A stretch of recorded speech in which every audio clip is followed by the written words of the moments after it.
Genghis Khan को विश्व के सबसे बर्बर और क्रूर शासकों में गिना जाता है, क्योंकि उसने अपने पूरे जीवन काल में बर्बरता पूर्वक करोड़ों मासूम बच्चों, युवाओं और महिलाओं की जान ली और कई देशों को पूरी तरह से तबाह कर दिया। इतिहास में चंगेज खान की क्रूरता के किस्से रोंगटे खड़े कर देने वाले हैं।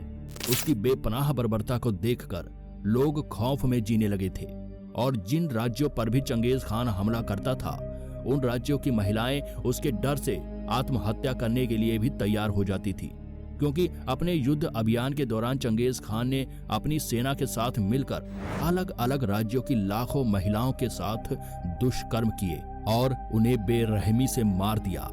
पर इसके अलावा चंगेज खान ने समय समय पर बहुत सी महिलाओं के साथ शादियां भी की, लेकिन अपनी पत्नियों के साथ भी चंगेज खान का व्यवहार कुछ अच्छा नहीं था। और कई बार तो ऐसा भी देखा गया जब चंगेज खान ने अपनी ही पत्नियों से बोर होकर उन्हें अपनी सेना और अधिकारियों के बीच बांट दिया।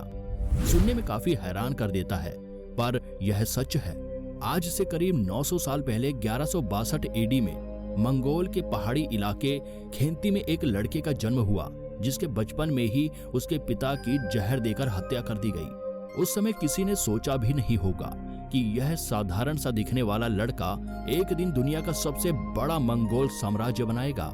जो आज के लगभग पूरे एशिया को कवर करता था, जिसमें China, Iran, Vietnam, Korea, Syria, Russia और पोलैंड जैसे देश भी शामिल थे। लेकिन इतना बड़ा साम्राज्य केवल चंगेज खान ने अपनी सेना के बल पर ही नहीं जीता, बल्कि इसमें सबसे ज्यादा उसके डर ने काम किया, क्योंकि चंगेज खान जो युद्ध के समय दूसरे राज्यों के साथ करता था, वह देखकर आसपास के सभी देशों के राजा काफी ज्यादा डर जाते थे। ईरान में अपने विजय अभियान के दौरान उसने वहां की करीब 75% आबादी की जान ले ली थी।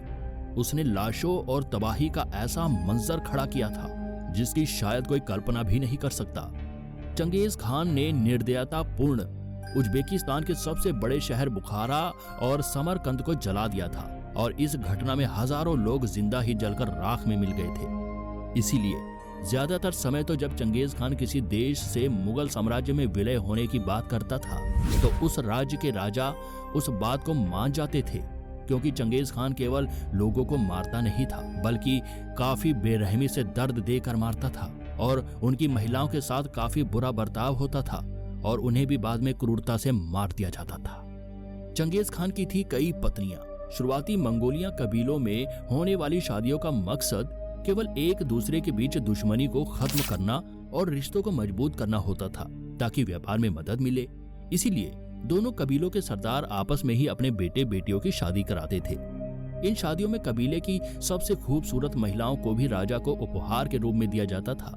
शादियों में औरतों की मर्जी से ज्यादा उनके परिवार और राजा यानी कबीले के सरदार की मर्जी चलती थी। इसके अलावा इन कबीलों में दुश्मनी के चलते भी दूसरे कबीलों की महिलाओं को शादी के लिए उठवा लिया जाता था। और इसी तरह जब चंगेज खान भी अपने और नोमैडिक कबीले का सरदार बना, तो उसकी भी कई पत्नियां हुई, और आगे चलकर भविष्य में जब उसने दूसरे राज्यों पर हमला करना और उन पर अधिकार करना शुरू किया, तो वहां पर भी उसने कई पत्नियां रखी और बहुत सी औरतों के साथ बेनाम संबंध बनाए। पर चंगेज खान अपनी पत्नियों को रैंक देता था,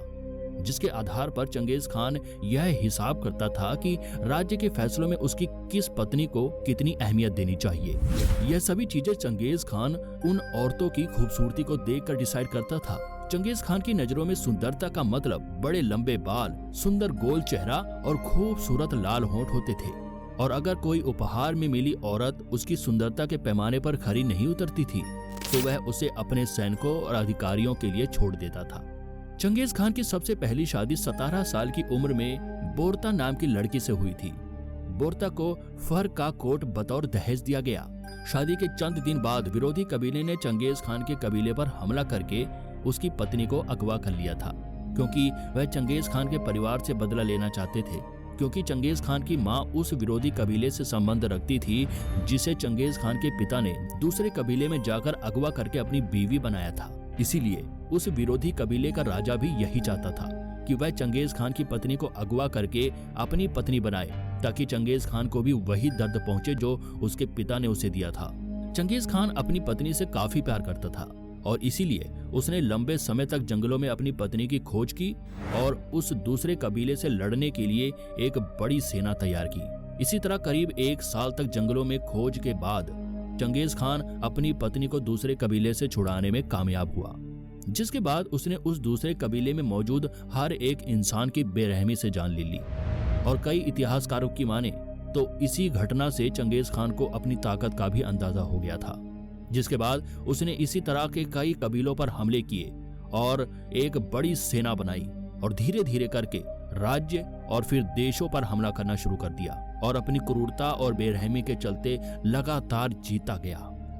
उसकी पत्नी बोरता ने एक बच्चे को जन्म भी दिया, जिसका नाम चंगेज खान ने जोची रखा। वैसे आगे चलकर इस पर भी काफी विवाद हुआ, क्योंकि ज्यादातर लोगों का यही मानना था कि जोची चंगेज खान का नहीं बल्कि उस दूसरे कबीले के राजा का बेटा है, जिसने करीब 1 साल तक बोरता को बंदी बनाकर रखा था। चंगेज खान को अपनी सबसे पहली पत्नी बोरता पर सबसे ज्यादा विश्वास था और वो उससे काफी ज्यादा प्यार भी करता था। इसका सबसे बड़ा कारण यह था कि जब चंगेज खान 10 साल का था तब उसके पिता ने बोरता से उसकी शादी तय कर दी थी। इसीलिए आगे चलकर उसकी जितनी भी पत्नियां हुई उनमें उसने सबसे ज्यादा अपनी पहली पत्नी बोरता को ही अहमियत दी और शासन में फैसले लेने के अधिकार दिए। यहाँ तक कि चंगेज खान जब दुनिया के अलग अलग देशों में जाकर उन पर हमला कर रहा था तब भी मंगोल साम्राज्य का शासन उसकी पहली पत्नी बोरता ही संभाल रही थी। और कई बार युद्ध रणनीति बनाने में भी चंगेज खान ने अपनी पहली पत्नी बोरता की मदद ली थी, क्योंकि बोरता को राजनीति का भी अच्छा ज्ञान था। वैसे चंगेज खान की पत्नियों में कई ऐसी भी सुंदर महिलाएं होती थी जो दूसरे राज्यों से मंगोल सैनिकों द्वारा कैद करके लाई जाती थी, क्योंकि चंगेज खान ने अपने सैनिकों और अधिकारियों को एक आदेश दिया हुआ था कि जो भी उसके लिए सबसे सुंदर पत्नी लेकर आएगा वह उसे बहुत सा धन और सम्मान देगा। इसीलिए समय समय पर जिस भी देश पर मुगल सेना ने हमला किया वहां की सबसे खूबसूरत महिलाओं को चंगेज खान ने अपनी पत्नी बनाया, और जो महिला चंगेज खान को पसंद नहीं आती थी वह उन्हें अपने सैनिकों के लिए छोड़ देता था, जिसके बाद उसके सैनिक उन महिलाओं के साथ दुर्व्यवहार और दुष्कर्म करते थे और बाद में उनकी जान ले लेते थे, क्योंकि इतनी बड़ी सेना के साथ महिलाओं को भी ले जाना और लगातार युद्ध लड़ना काफी मुश्किल हुआ करता था। इसी तरह बढ़ते बढ़ते एक समय पर चंगेज खान की पत्नियों की संख्या 500 से लेकर 700 तक पहुंच चुकी थी, जिनमें उस समय हर देश की सुंदर महिलाएं थीं। पर आपको जानकर हैरानी होगी कि चंगेज खान कई बार मनोरंजन के लिए अपनी ही पत्नियों को बेरहमी से टॉर्चर करके मार दिया करता था। इसीलिए चंगेज खान के साम्राज्य में महिलाओं की स्थिति काफी ज्यादा खराब थी, क्योंकि चंगेज खान जो महिलाओं के साथ करता था उसके सैनिक भी दूसरी महिलाओं के साथ उसी तरह का व्यवहार करते थे। इसीलिए इतिहास में यह भी देखा गया है कि ज्यादातर समय जब चंगेज खान की सेना किसी साम्राज्य पर हमला करती थी तो उस देश की खूबसूरत महिलाएं और शाही परिवार से ताल्लुक रखने वाली महिलाएं या तो आत्महत्या कर लेती थी या फिर दूसरे राज्यों में भाग जाती थी, क्योंकि जब चंगेज खान किसी साम्राज्य पर हमला करता था तो पूरे राज्य में मौजूद ज्यादातर सभी मर्दों को मार दिया जाता था, जिनमें बच्चों को भी नहीं बख्शा जाता था। केवल कुछ सुंदर महिलाओं को ही छोड़ा जाता था, जो या तो चंगेज खान की बर्बरता के काम आती थी या फिर उनके सैनिक उन महिलाओं के साथ दुष्कर्म करके उन्हें मार दिया करते थे और दोबारा से किसी दूसरे राज्य में इसी तरह की तबाही मचाने के लिए आगे बढ़ जाते थे। इसी तरह की घटना हमें 1211 में चाइना में भी देखने को मिली,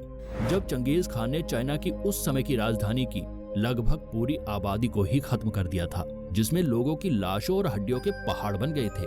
और खून से उस समय की जमीन पूरी तरह लाल हो चुकी थी। वैसे जैसा कि मैंने थोड़ी देर पहले बताया कि चंगेज खान के करीब 500 से 700 पत्नियां थी, लेकिन इनमें से ज्यादातर के बारे में इतिहास में कोई भी जानकारी उपलब्ध नहीं है। पर इनमें से 14 पत्नियों को ही चंगेज खान की सबसे हाई रैंकिंग पत्नियों में गिना जाता है, या फिर यह कहूं कि इन सभी में ये 14 औरतें सबसे ज्यादा खूबसूरत थी, जिनके साथ चंगेज खान अपना ज्यादातर समय बिताता था।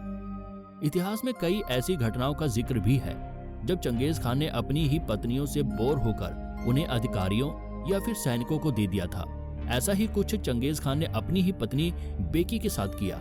जो एक बहुत बड़े कबीले के राजा की बेटी थी, और उसकी शादी चंगेज खान के साथ शांति समझौते के तौर पर हुई थी। पर चंगेज खान को इन सब चीजों से कोई फर्क नहीं पड़ता था। इसीलिए जब उसका मन बेकी से भर गया तो उसने उसकी शादी मंगोलिया सेना के जनरल जोर दाचे से करवा दी, जिसके बाद में बीकी की जान ले ली गई क्योंकि उसे लगता था कि बीकी के किसी और आदमी से संबंध है। इसके अलावा एक बार केवल एक सपने के कारण चंगेज खान ने अपनी इबाका नाम की पत्नी को तलाक देकर छोड़ दिया था, क्योंकि उसके सपने में उसके गॉड ने आकर उसे कहा था कि वह उस पत्नी को छोड़ दे। तो दोस्तों, आप इन सब चीजों से अब अंदाजा लगा सकते हैं कि चंगेज खान का औरतों के प्रति क्या सोचना था और वह औरतों को क्या समझता था। तो अगर आपका कोई सवाल या सुझाव है तो आप हमें कमेंट बॉक्स में लिखकर जरूर बताएं।